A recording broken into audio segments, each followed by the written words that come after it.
The 2021 July unrest victims, provincial departments of social development and the presidential employment initiatives are set to get some fair share from Treasury. And that was announced by Finance Minister Enoch Godongwana when he tabled his budget vote in Parliament yesterday. Funding public entities such as Eskom seems to be a concern for government. But let's unpack what the minister had to say. To take us through some of those key allocations announced by Godongwana, we're joined by the Treasury's Deputy Director General in the Budget Office, Edgar Sishi. Edgar, thanks very much indeed for coming on. We do appreciate having you here. The Minister focused a lot, before we get to those budget allocations, he did focus a lot on that vote yesterday on the risks to the fiscal outlook for our country. Tell us more. Well, firstly, good morning and thank you for having me, Michelle. The risks are what we have indicated for the main part in the budget in February, also as the Minister tabled the budget.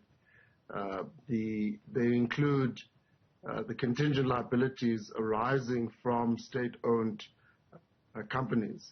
At this point, we anticipate that contingent liabilities will exceed R1 trillion this year. And by that, what we mean is the obligations from state-owned enterprises that are obviously not covered in the budget, but which they owe to their creditors, either from their operations or from capital investments that they've made, which they have not yet paid. The second risk is the macroeconomic risks. In other words, things we don't control that happen globally, but also domestically. We've seen what's happened since the tabling of the budget with the conflict in Eastern Europe and the difficulties that that's posed for the global economy. And the final big risk is related to, of course, maintaining the level of the public sector wage bill at a level that is sustainable. Yeah. Edgar, you talk about that contingent liability. I mean, the bulk of that shocking figure that you just told us of R1 trillion comes from SOEs. That's correct. And as the Minister indicated yesterday, the Eskom in particular is the biggest and obviously is where a majority of government guaranteed debt is currently sitting. Yeah. So given the massive risk posed by entities like Eskom, how is Treasury planning to do things differently in terms of the kind of support that is provided to such entities? Well, I think it's important to indicate there's firstly a government-wide approach to this, which is around determining the strategic importance of enterprises and really deciding which enterprises are meeting the strategic objectives of government, in particular the economic development and economic growth objectives. And where they don't do that and where they are not contributing to economic development and growth and at the same time acting as a drain on the fiscus, it's important that they be reconsidered in terms of their continued existence. Yeah. And that's part of the work that we're doing is going through all of the state-owned enterprises, not just on our own, but together with the presidency and other departments that are responsible to look at that. But in addition to that, from our part, Michelle, what we need to do and what we've been doing is strengthening the guarantee framework and strengthening the framework for determining the type of support that an entity should receive from the fiscus. Some entities are critical to not just the economy, but to the livelihoods of South Africans. But others also need dramatic reform, and others perhaps may need to be offloaded. Yeah, yeah. When we talk about the entities that need to be offloaded, Edgar, which spring to mind for you? Well, as I said, that's work that's currently underway, and it includes other departments that are involved in it, and it also would require very intensive deliberations at cabinet around those particular entities. So I think our approach is that let's allow that process to work, because once it has worked, then I think you will have more solid decisions coming out of the system. Yeah, I think South Africans listening to this discussion will have a few entities in mind themselves which they think should be offloaded. So, Edgar, I mean, at the moment, given what you've talked about in terms of these particular entities, and Eskom obviously springs to mind as one of the drains on the South African economy, it becomes a situation where we're just plugging holes, isn't it? When we should really be in a situation where public finances are not used for that purpose, for the purpose of plugging holes, of keeping afloat, but rather for the purposes of growing the economy, of creating employment.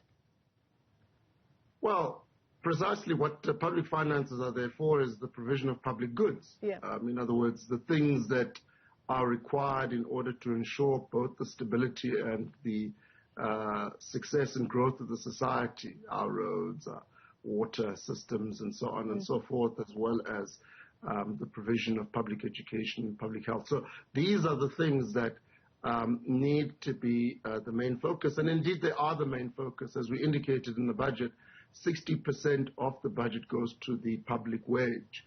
But it does also behoove us to make sure that we don't see an escalation of any leakages in the system, including leakages towards institutions that should be running themselves. Absolutely. Rather than dependent on taxpayers to keep them afloat. So, absolutely, as the minister has indicated, hundreds of billions have been poured into entities.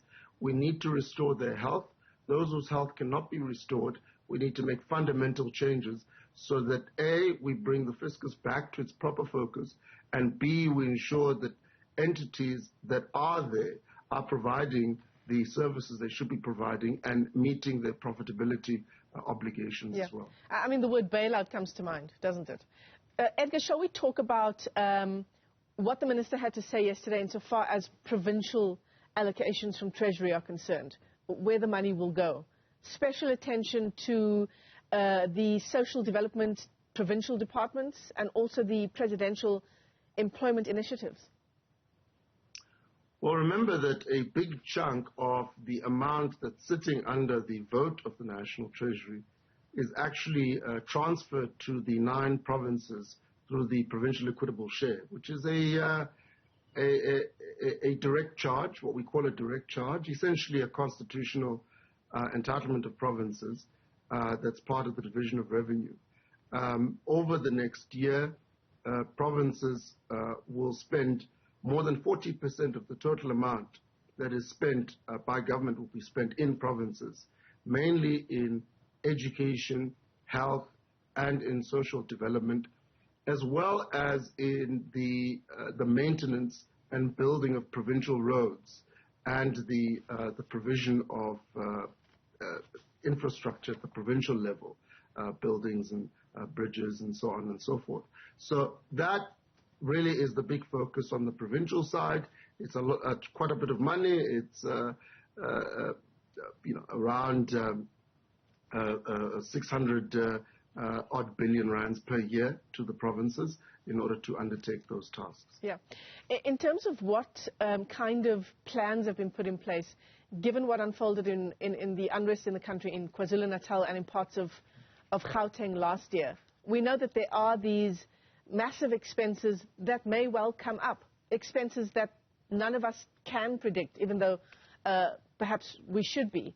You know, what kinds of allowances does Treasury make, given our experience over the past now almost a year ago? Well, Michelle, let's take a look at what we've done in terms of the events post-July 2021. One of the things we've done is increase the allocations to the police, the South African police services, in order to improve security, because security, of course, safety and security is one of the key issues there, as you would know. The other thing, of course, is to ensure that the damage to infrastructure, including to private businesses that are insured and reinsured via SASRIA, that we make provision for that. So the minister indicated yesterday, as indicated also in the budget in February, that additional funds are being made available to SASRIA so that they can continue paying out those claims for those businesses that have that have experienced the damage and the destruction during that time. So that's a big part of the focus. In the meantime, there is reconstruction of public infrastructure, and that's going to take some time because infrastructure can't be rebuilt in a day or a week or so. It takes some time. But that's really the third element of the focus for the post civil unrest in 2021. So you talk about that SASRIA amount. Did you say it was 22 billion rand, Edgar? Yes. So right. the total amount that's been provided to SASRIA to ensure that it remains solvent and is able to continue paying out those claims. Right. And does the Treasury keep an eye on how that money is being used, being dispersed? Oh, absolutely. There are regular reports that SASRIA provides, very detailed reports that it provides. But also remember that SASRIA, being an insurance company essentially, is also a financial services provider, which means that the Prudential Authority in the South African Reserve Bank also exercises oversight over them. So there is essentially a double oversight over SASRIA from the Treasury in terms of its performance and financial activities, but also from the Prudential Authority in terms of its capital adequacy and its solvency and stability. You have, in previous interviews, talked about around R1 trillion just in debt servicing costs in the country over the next 3 years.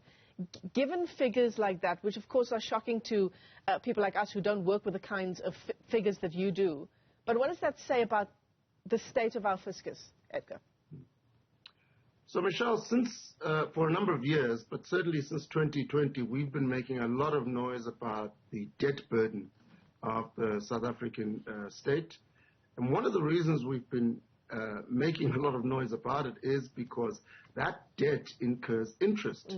And those debt service costs, as we call them, the interest burden, I guess is another way of describing it, although the technical term that we use is debt service costs, are becoming a major challenge. They are crowding out. They crowd out other items of spending because obviously you must pay your interest costs first before you spend on anything else.